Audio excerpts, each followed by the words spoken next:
Graça e paz, amados, como é maravilhoso nós entendermos que precisamos não nos embriagar com vinho aonde há dissolução, mas devemos nos encher do Espírito Santo. Então estamos falando que, por mais que a Bíblia traga alguns comparativos, que nós somos como um vaso, o Espírito Santo tem vários símbolos da manifestação do Espírito Santo. O Espírito Santo, o que é o Espírito Santo? É uma pessoa. É a terceira pessoa da Trindade, Deus Pai, Deus Filho, Deus Espírito. Não é menos e nem mais do que Deus e Jesus, ele é a terceira pessoa da Trindade. E nós precisamos entender isso, que o primeiro contato que o Espírito Santo de Deus faz com um ser humano, você já parou para pensar? Qual a primeira obra, primeiro contato que o Espírito Santo faz com um coração humano, com uma vida? Jesus responde isso, João 16, o verso 7. Mas eu vos digo a verdade, convém-vos que eu vá, porque se eu não for, o Consolador não virá para vós outros. Se porém eu for, eu vô-lo enviarei. Agora Jesus começa a dizer qual vai ser o primeiro contato, primeira ação do Espírito Santo no coração, no meu coração e no teu coração. Quando ele vier, convencerá o mundo do pecado, da justiça e do juízo.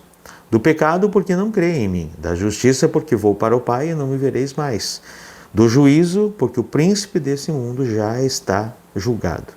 Então, a primeira ação do Espírito Santo.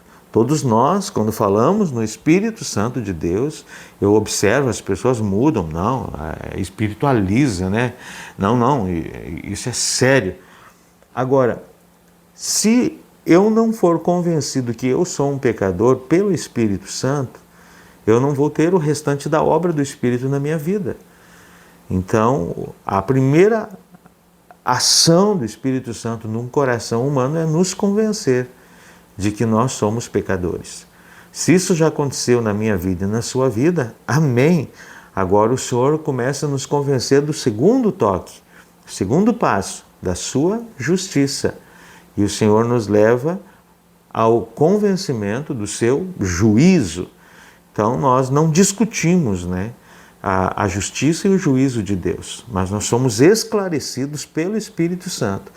Então não há como ser cheio do Espírito Santo se eu permanecer em pecado, se eu permanecer fazendo coisas que entristecem o Espírito Santo de Deus, que são contrários à natureza divina que habita no meu ser e no seu ser.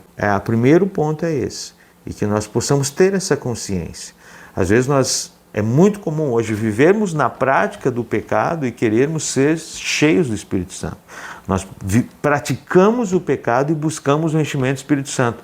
Não virá o enchimento, não virá o governo do Espírito Santo se nós não rompermos com o pecado. Não podemos ter dois senhores na nossa vida. Não podemos. Ou iremos agradar um e desagradar o outro. Então, existe um único. Deus é único. O Espírito Santo é único. Jesus é único. Então, quando entregamos o governo ao Espírito Santo de Deus da nossa vida, seremos cheios do Espírito Santo. Mas se não entregarmos o governo, e entregar o governo da nossa vida ao Espírito Santo é romper com o pecado, romper com práticas que desagradavam a Deus, romper com práticas que entristeciam o Senhor, romper com práticas contrárias à natureza divina. Então, muitos crentes até vêm para Jesus, se batizam, mas continuam na prática de coisas que não conseguem romper com o passado.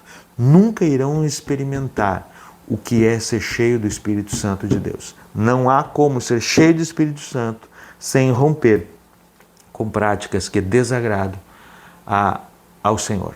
Que Deus tenha misericórdia. Que esse seja um dia, se não estamos vivendo cheio do Espírito, venhamos romper com práticas que não compactuam com a divindade de Deus na nossa vida. Que Deus nos abençoe.